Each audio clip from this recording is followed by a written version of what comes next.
안녕하세요, 민수쌤입니다. 자, 2028 대입 개편안 다 확인해 보셨죠? 인문자연계 학생들이 수시에 목매고 있을 때 체대입생 여러분들도 그 길을 따라가고 있나요? 그렇다면 여러분은 100% 실패합니다. 체대입시는 일반 입시와는 완전히 다릅니다. 남들이 가는 길을 따라가면 여러분의 합격의 자리는 없습니다. 2028 대입 개편 이후 체대 입시의 합격을 확정짓는 절대 변하지 않는 진실 3가지 지금 바로 공개하겠습니다.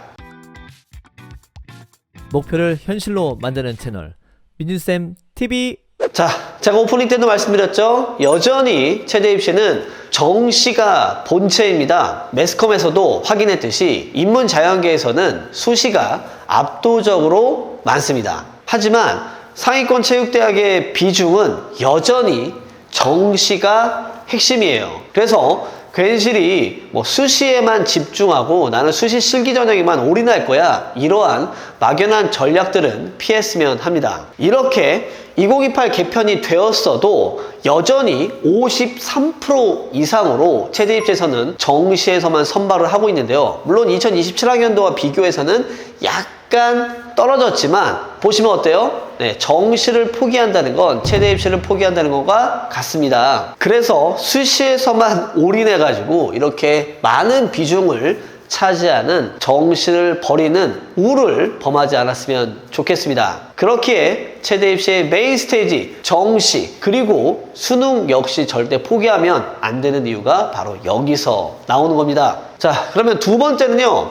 역시나 변하지 않습니다. 체대 입시는 실기예요. 체육대학을 공부만 잘해서 대학을 가겠다, 이런 얄팍한 이런 생각을 하지 마시고요. 실기 같이 병행하면서 또 합격을 향해서 나가야 됩니다. 2028학년도 대입 개편안을 정리해보면 수시에서는 실기 반영 비율이 50% 이상 육박하고 정시에서도 수능과 간혹 내신을 보는 학교들도 있지만 40%에 육박할 정도로 실기의 반영 비율은 여전히 막강한데요. 1점 차이로 합격을 당락짓는 체대 입시에서 수시와 정시에서 이렇게 40에서 50%의 비중을 갖고 있는 실기를 등한시한다는 건 절대 있어서는 안 되는 전략이죠. 그렇기에 2028학년도를 대비하는 우리 고1 이하의 학생들도 공부도 중요하지만 바로 운동장으로 체대 입시 학원으로 가야 되는 이유가 바로 이겁니다. 그러면 실기에 대한 얘기를 했다면 이걸 또 빼놓을 수가 없습니다. 바로 학종이 2028학년도에 들어와서도 여전히 확대되고 있고요.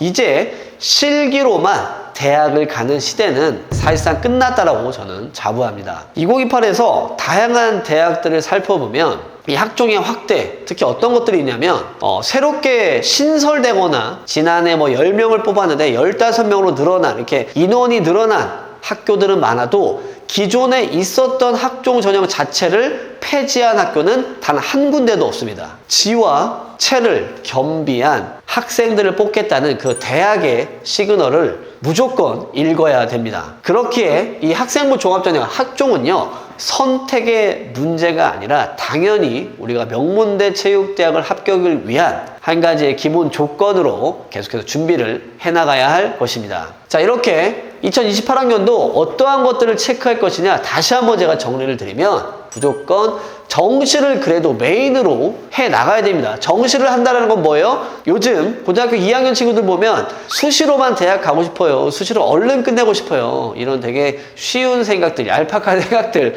되게 많이 하고 있는데 정시 꼭 가져가시길 부탁드리겠고요.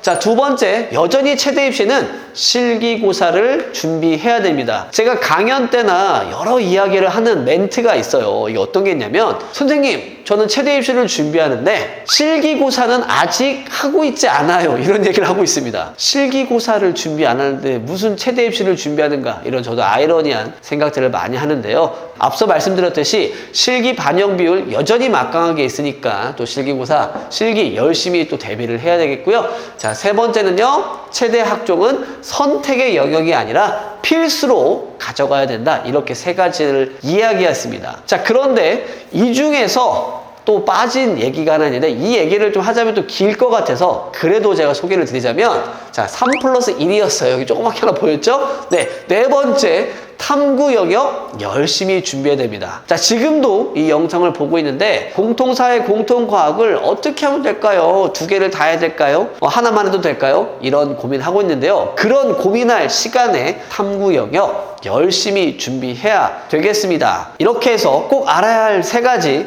이야기를 드렸는데요. 이 내용은요, 정말 2028학년도에서 확인해야 될 내용 중에 정말 빙산의 일각에 불과합니다. 그런데 이 영상을 봤는데도 이 대학별로 제가 얘기한 이 세 가지 요소를 어떻게 반영해야 될지, 앞으로 어떻게 준비해야 될지 또 막막하고 또 걱정이 앞서시죠? 네, 걱정하지 마세요. 그래서 준비했어요. 제가 5월 9일에 더 스탠다드 강연의 실황을 라이브로 찍어서 제가 올려놨습니다. 그래서 앞서 이야기한 내용을 더해서 대학별로 정말 자세하게 디테일하게 변경사항 하나하나 제가 90분에 담아서 다 꽉꽉 눌러 넣어놨으니까 꼭 보시는 것을 추천하겠고요. 비록 유료 컨텐츠지만 1년, 그 2년의 이상의 투자를 한 번에 시간을 줄일 수 있습니다. 그만큼 확실한 투자니까 합격의 기준이 궁금하다면 강연 실황 꼭 체크해 보시면 좋겠습니다. 이렇게 2028학년도에 대해서 굵고 짧게 마무리를 잘 해봤는데요. 저는 그럼 더 좋은 강연으로 그리고 강연의 실황에서 여러분들과 만나길 바라겠습니다. 저는 그럼 다음 영상에서 인사드리겠습니다. 안녕히 계세요.